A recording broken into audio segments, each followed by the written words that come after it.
رمضان المبارک میں ولادت ہوئی غوث پاک کی، عید کا چاند دیکھنا تھا، سورج غبر آلود تھا، بادل تھے، چاند کسی کو نہیں نظر آیا، لوگ پریشان ہوئے، کیسے ہوگا رمضان کا روزہ ہوگا، عید ہوگی، کیا ہوگا؟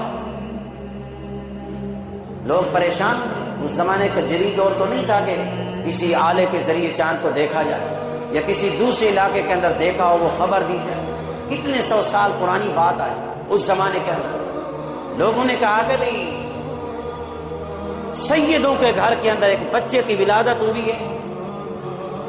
اور ان کے بارے میں ہم نے سنا ہے کہ سحری کے ٹائم سے لے کر افطاری تک اپنی ماں کا دودھ نہیں پیتے۔ ان کے گھر میں جا کے پوچھو کہ آج کے دن اس بچے نے کیا سحری کے بعد سے دودھ پیا ہے یا نہیں؟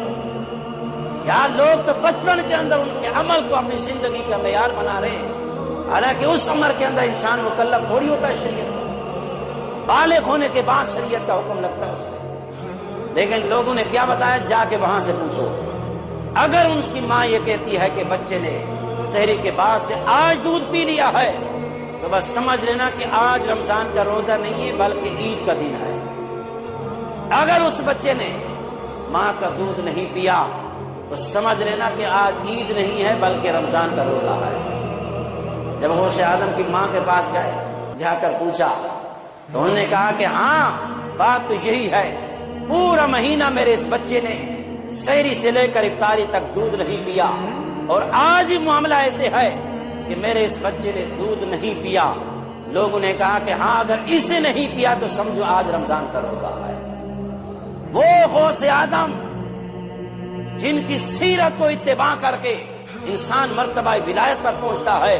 یار وہ بالغ ہونے سے پہلے جو شریعت کا حکم ان پہ لاگو ہونا تھا